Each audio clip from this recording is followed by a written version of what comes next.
Abu Dhabi doesn't literally own London's water. What it holds is a financial stake inside the corporate structure behind Thames Water, the utility providing water and wastewater services to roughly 16 million people.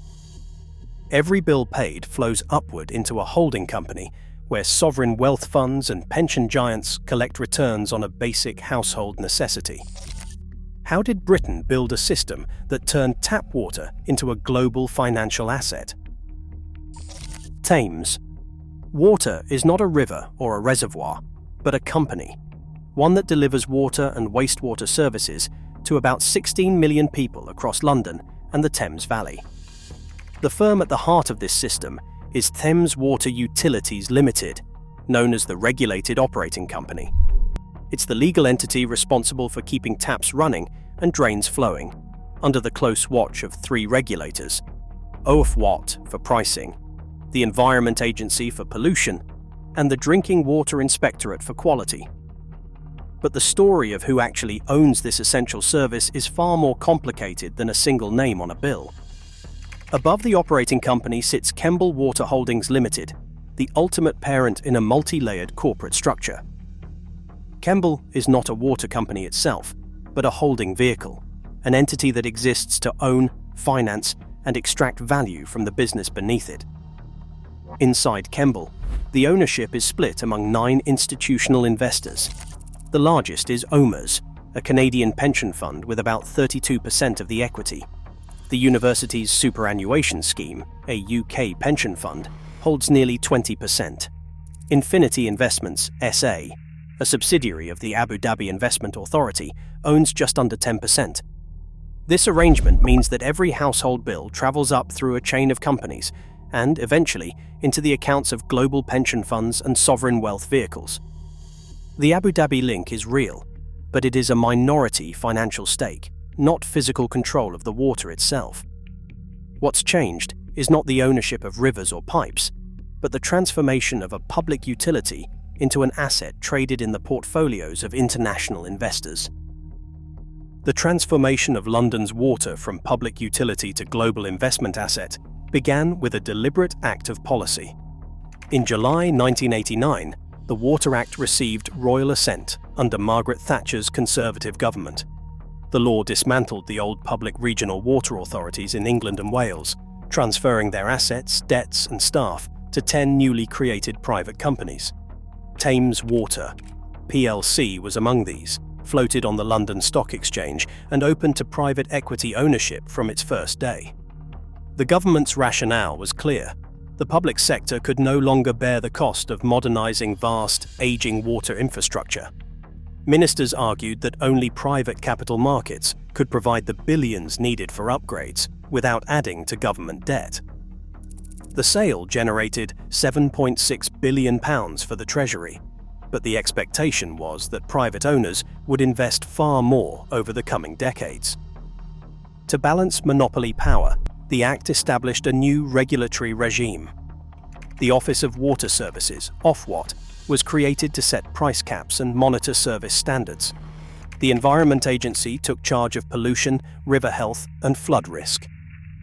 The Drinking Water Inspectorate was tasked with enforcing strict quality standards, drawing on both UK and European rules.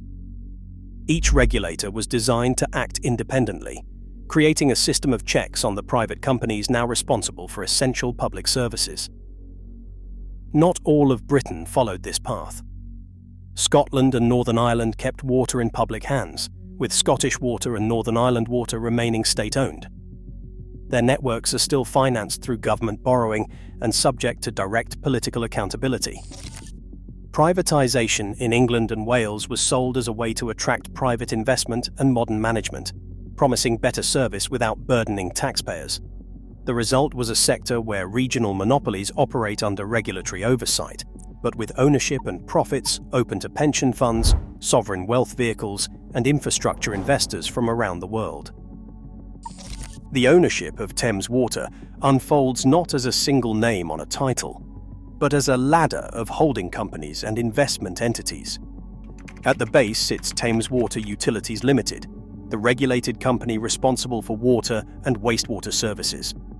Above it, is Thames Water Utilities Holdings Limited, a shell that exists solely to hold the shares of the operating company.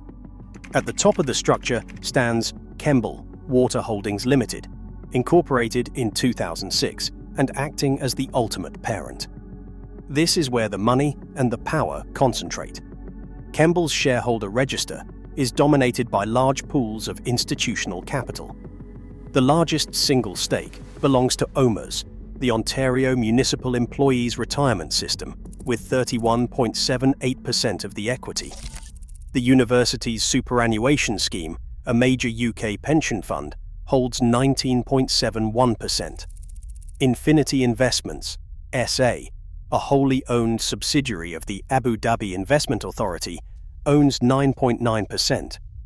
Other stakes are held by British Columbia Investment Management Corporation at 8.71%, Hermes GPE at 8.70%, China Investment Corporation at 8.69%, Queensland Investment Corporation at 5.35%, Aquila GP Inc. at 5.00%, and PFCW, the Dutch Healthcare Pension Fund, at 2.17%.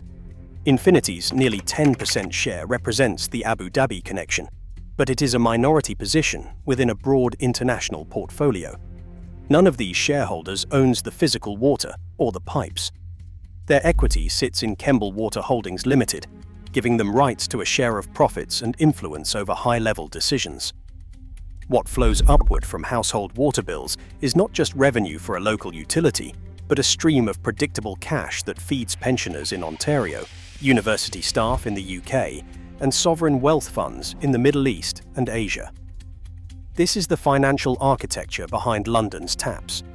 A regulated monopoly transformed into a cash engine for global capital, with ownership layered, diversified, and abstracted far from the rivers and reservoirs it ultimately depends on. Macquarie's arrival in 2006 did not just bring new owners to Thames Water, it introduced a new financial logic. The Australian infrastructure giant led a consortium that acquired the company through Kemble Water Holdings Limited, layering the business with complex debt and financing structures. At the time of the takeover, Thames Water's net debt stood at around £3.4 billion. By the time Macquarie sold its final stake in 2017, that figure had climbed to more than £10.8 billion. Critics argue this was no accident. They point to a pattern. Debt-funded dividends and management fees flowed up the chain to investors, while the operating company's balance sheet became increasingly stretched. The accusation is that value was extracted for shareholders at the expense of long-term resilience. Macquarie, for its part, defends the record. The group claims it invested £11 billion into Thames Water's infrastructure over its tenure, more than any other UK water company in that period. According to Macquarie, operational performance improved as well. Leakage rates fell by 22%, and pollution incidents dropped by 3/4. These numbers are real, and they reflect a period of heavy capital spending on pipes, treatment plants, and flood defences. Yet the question remains whether the cost of this investment, borne through escalating debt, left the company too fragile for future shocks. The Macquarie era also set the template for Thames Water's appeal to global capital. In 2011, as the world reeled from the financial crisis, Infinity Investments SA, a wholly owned subsidiary of the Abu Dhabi Investment Authority, acquired a 9.9% stake in Kemble. The draw was clear: a regulated utility with predictable returns, insulated by price caps and government oversight. For sovereign wealth funds, pension managers, and infrastructure investors, water became a stable asset class. The company was no longer simply a public utility. It was a financial product, traded in international portfolios, its risks and rewards distributed far beyond London's reservoirs and rivers. Debt at Thames Water is no longer a distant line in an annual report. By September 2024, the company's net debt reached about £15.8 billion. This isn't just a technical detail, it's now an operational crisis. Thames Water has asked for up to £3 billion in emergency funding, with shareholders reluctant to inject new equity and lenders wary of extending further credit. The regulator Ofwat has moved from routine oversight to direct intervention, imposing a record £122.7 million penalty in 2025, £104.5 million for repeated wastewater treatment failures, and £18.2 million for breaching dividend restrictions. Service failures are no longer hidden behind financial jargon. Over 70 major sewage overflows were reported during storm events in 2023, with raw sewage discharged into the Thames. Customer satisfaction has fallen to among the lowest in the sector for 4 consecutive years, with just 68% of households rating the service as good or very good. The threat of special administration now hangs over the company. This is not a routine business event. Special administration means the government could step in, appointing an independent administrator to keep water flowing while options are weighed for rescue, restructuring, or even public ownership. The financial engineering that once insulated investors now exposes the entire system. The consequences of turning a public utility into a leveraged asset are no longer theoretical. They are unfolding in real time, with millions of households and the environment caught in the balance. The real story is not about a foreign power seizing control of London's water, but about how public policy transformed an essential service into a financial asset. Britain built a system where water bills flow up through holding companies and into the accounts of pension funds and sovereign wealth vehicles around the world. The UAE-linked stake is a minority position, yet it stands out because it shows just how far this model has reached. The pattern of ownership is not a simple tale of takeover. It is a reflection of a structure that prioritizes global investment returns. The deeper question is whether water should remain a commodity in international portfolios, or if it should return to being a public service shaped by the needs of the people it serves. The public is now confronting the outcomes of decisions made a generation ago.